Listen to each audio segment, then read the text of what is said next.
The year is 2154. Our planet has been ruined by environmental catastrophe.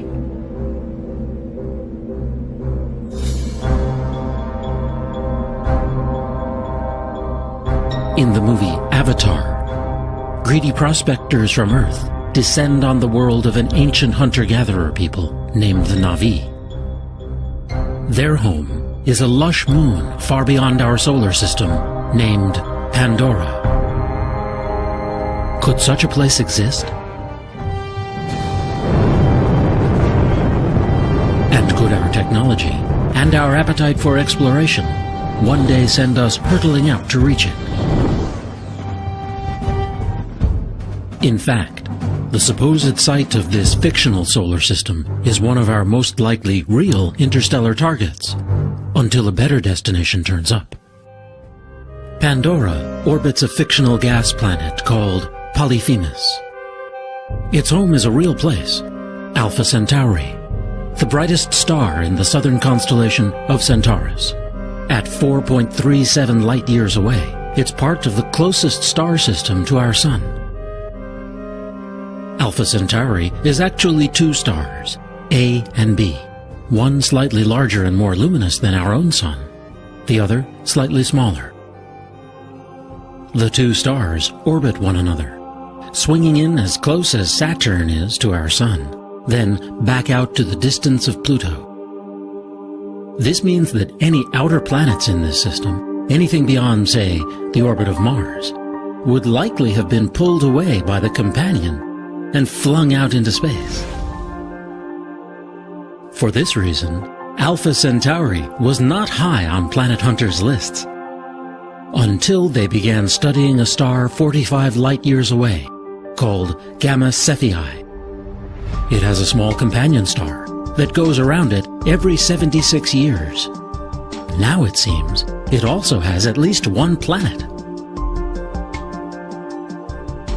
That world is about the size of Jupiter, and it has planet hunters excited. Perhaps 2/3 of all the stars in our galaxy are in so-called binary relationships. That means there could be many more planets in our galaxy than astronomers once assumed. At least 3 teams are now conducting long-term studies of Alpha Centauri, searching for slight wobbles in the light of each companion star that could indicate the presence of planets. If they find a planet that passes in front of one of the stars, astronomers will begin intensive studies to find out what it's like. One of their most promising tools will be the James Webb Space Telescope, scheduled for launch in 2014 or 2015. From a position 1,000,000 miles away from Earth, it will deploy a sun shield the size of a tennis court and a mirror over 21 feet wide. The largest space telescope ever built, it will offer an extraordinary new window into potential solar systems like Alpha Centauri.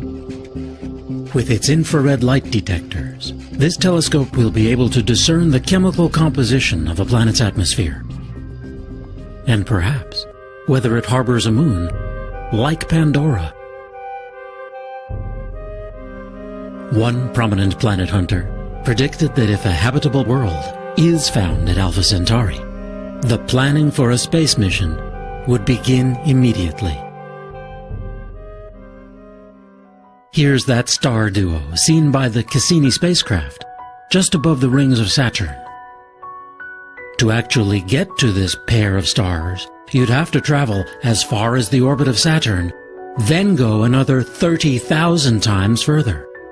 Or put another way, if the distance to Alpha Centauri is the equivalent of New York to Chicago, then Saturn would be just 1 meter away.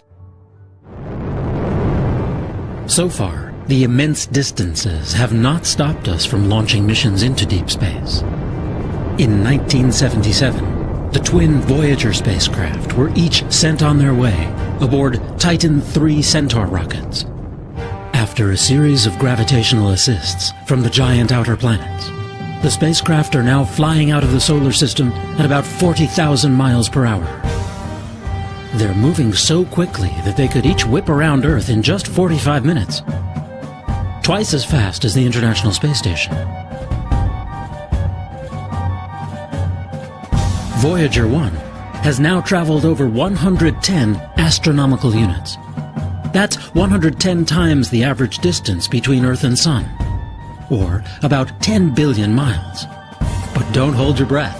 If it was headed in the right direction, it would need another 73,000 years to travel the 273,000 astronomical units to Alpha Centauri. When it comes to space travel, we've yet to realize the dream forged by rocketeers a century ago. A Russian schoolteacher, Konstantin Tsiolkovsky, inspired generations of space visionaries with sophisticated ideas about multi-stage launch vehicles.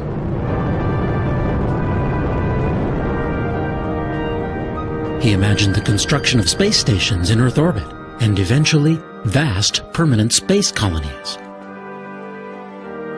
In time, he predicted, we'd evolve into a whole new species, Homo cosmicus.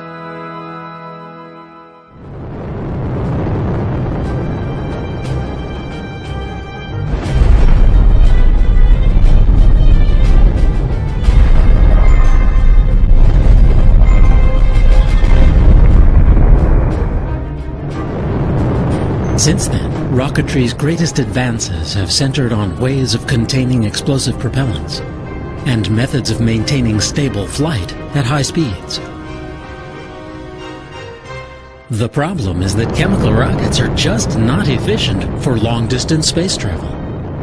To reach the speed needed to enter orbit around Earth, 17,500 miles per hour, the space shuttle must carry 15 times its weight in fuel. And that's efficient compared to some other rocket systems. And you'd need to be traveling more than 25,000 miles per hour to break free of Earth's orbit and go anywhere else.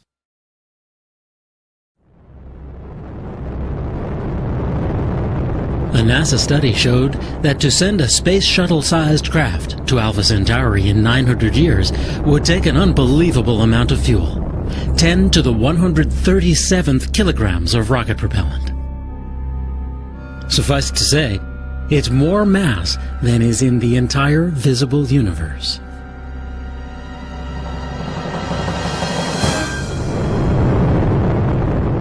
While only a very tiny percentage of NASA's budget goes to advanced propulsion, there are some promising ideas on the drawing board. Rockets powered by nuclear fuel, or plasma, a supervolatile gas. Huge sails pushed along by the pressure of photons from the sun. Ion drives. But to reach Alpha Centauri within a human timescale, we'll have to go with the most potent fuel in nature that we currently know. It's the science fiction fuel of choice, antimatter.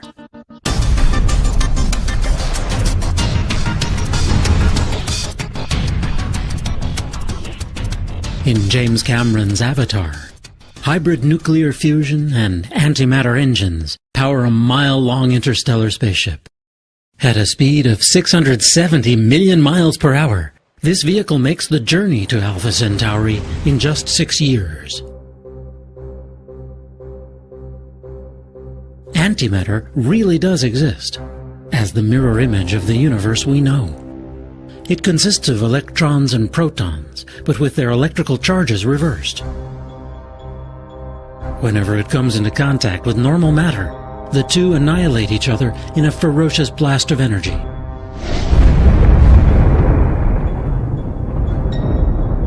Large amounts of antimatter were created and destroyed in the fiery dawn of our universe, the Big Bang. But somehow, in one of the great mysteries in science, we were left with a universe whose visible substance is almost all normal matter.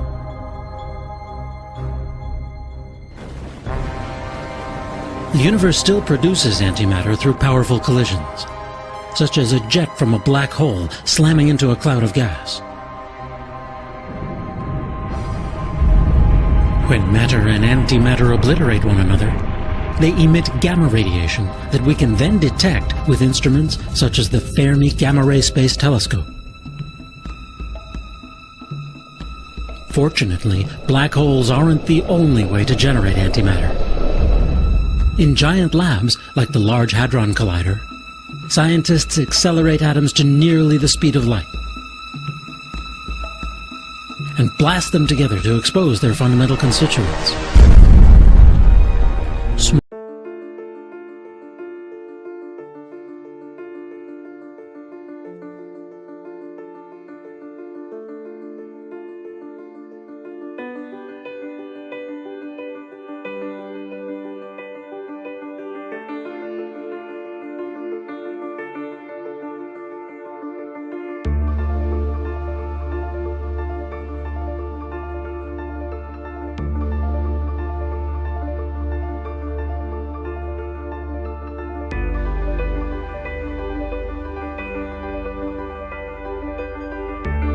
Small amounts of antimatter can be made this way, but it's incredibly expensive.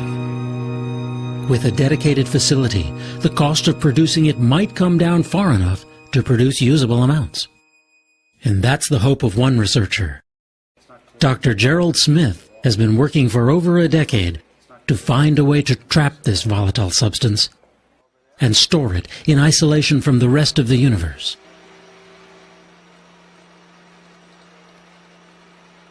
Smith and his colleagues have designed a trap the size of a cigar case. It sits within a tank filled with liquid nitrogen and liquid helium, designed to cool it down to 270 degrees below zero. Once injected into this trap, antimatter particles are suspended by magnetic fields within a vacuum as empty as deepest space. But the problem is that anti-electrons, called positrons, tend to repel each other explosively. That makes it tough to store more than a few at a time. This team now believes it may have discovered a pathway to storing large amounts over longer periods of time. Their solution lies in combining positrons with electrons, forming an element called positronium. In theory, with the right magnetic fields, these electrically neutral atoms might be held indefinitely. When released under controlled conditions, ultra-high energy antimatter beams could turn out to be ideal cancer killers, or lead to revolutionary industrial applications. Or perhaps, one day, they could power long-distance spaceflight. It wouldn't take much. Antimatter is so potent that it defies common sense. A chunk the size of a small coin could propel the space shuttle into orbit. Smith estimates that once in low Earth orbit, a human mission to Mars would take as little as 10 milligrams worth. The basic idea of an antimatter rocket is simple. A beam of positrons is released into the engine core, where it annihilates the surface of a metal plate. That creates an explosion that propels the craft forward. Another design uses a sail. A cloud of antimatter particles reacts explosively to its surface, propelling it forward.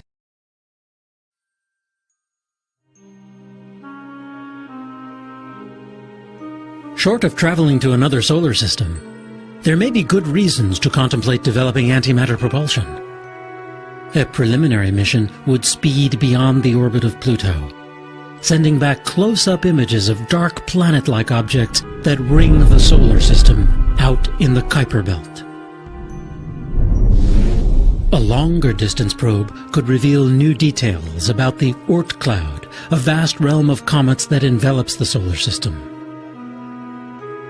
Once out there, it could sample particles that make up the interstellar medium, or send back unique data sets on dark matter, the invisible stuff that makes up the overwhelming portion of our universe. To make it all the way to Alpha Centauri within 50 years, an antimatter probe would have to gradually accelerate to around 10% the speed of light.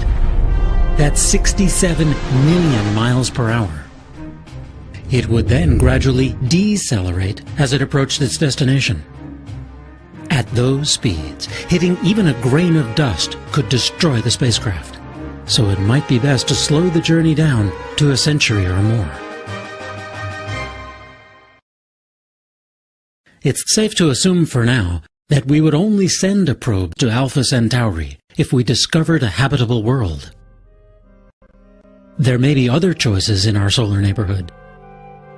They include Proxima Centauri, a red dwarf star 4.2 light-years away that may be gravitationally bound to Alpha Centauri. Beyond that, not quite 6 light-years away, is Barnard's star. Or there's Leland 21185, a red dwarf 8.3 light-years away. We already know it has 2 Jupiter-sized planets. There are at least 22 stars within 12 light-years of Earth. And any way you look at it, the first interstellar voyage will be a quantum leap for humanity. The urge to reach out to distant horizons, to climb the highest peaks, to push ourselves past our perceived limits seems to be a vital part of what makes us human. Yet, explorers of old set off not just because it was there. At times it was greed, hunger, fear, or despair that propelled them outward from their homelands and allowed them to endure their long journeys. Whether we attempt to make this leap to the stars may come to depend on how we regard this planet. To the physicist Stephen Hawking, the journey is imperative. I don't think the human race, he said, will survive the next 1,000 years unless we spread into space. There are too many accidents that can befall life on a single planet.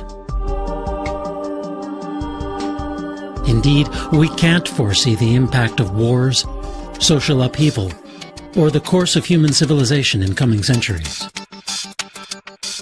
But today, we can see the often conflicting trends that could one day propel us out into the interstellar void. On one hand, the technological advances that might make such a mission possible could revolutionize many other aspects of life on this planet. The ever-increasing rate at which numbers of transistors can be placed inexpensively on computer microchips has become a metaphor for the advance of all technologies in this century. From a few thousand transistors on the first printed circuits of the 1970s, computer chips now have billions etched onto their surfaces. Even that number could seem amazingly small in another few decades. Many observers forecast a steep rise, even an acceleration, in the pace of invention and basic research, and for whole new solutions to the problems of energy, food production, health, and more. On the other hand, major periods of scarcity may loom. In the 20th century, the world saw the largest increase in its human population, from less than 2 billion up to 6 billion. The world's population is now around 6.8 billion. It's expected to reach 9 to 10 billion by the year 2040, with the biggest gains in Asia and Africa. According to a recent UN report, the world will have to produce 70% more food by the year 2050, and at least that much more energy to sustain its population. The scarcity of just simple clean water in some regions is already frightening. Now throw in environmental impacts, like rising sea levels, or the spread of deserts linked to a gradually warming climate. The culprit, to most scientists, is rising emission of greenhouse gases like carbon dioxide since the start of the Industrial Revolution. This map charts rising temperature readings from the year 1885 through to the present. In some places they've gone up by as much as 2.5 degrees Fahrenheit. Computer models project the trend out to the end of this century. Depending upon population growth, energy use, and conservation, temperatures could rise anywhere from 2 to 11 degrees more. Will technological advancements allow us to halt the degradation of our natural environments and increase the carrying capacity of our planet?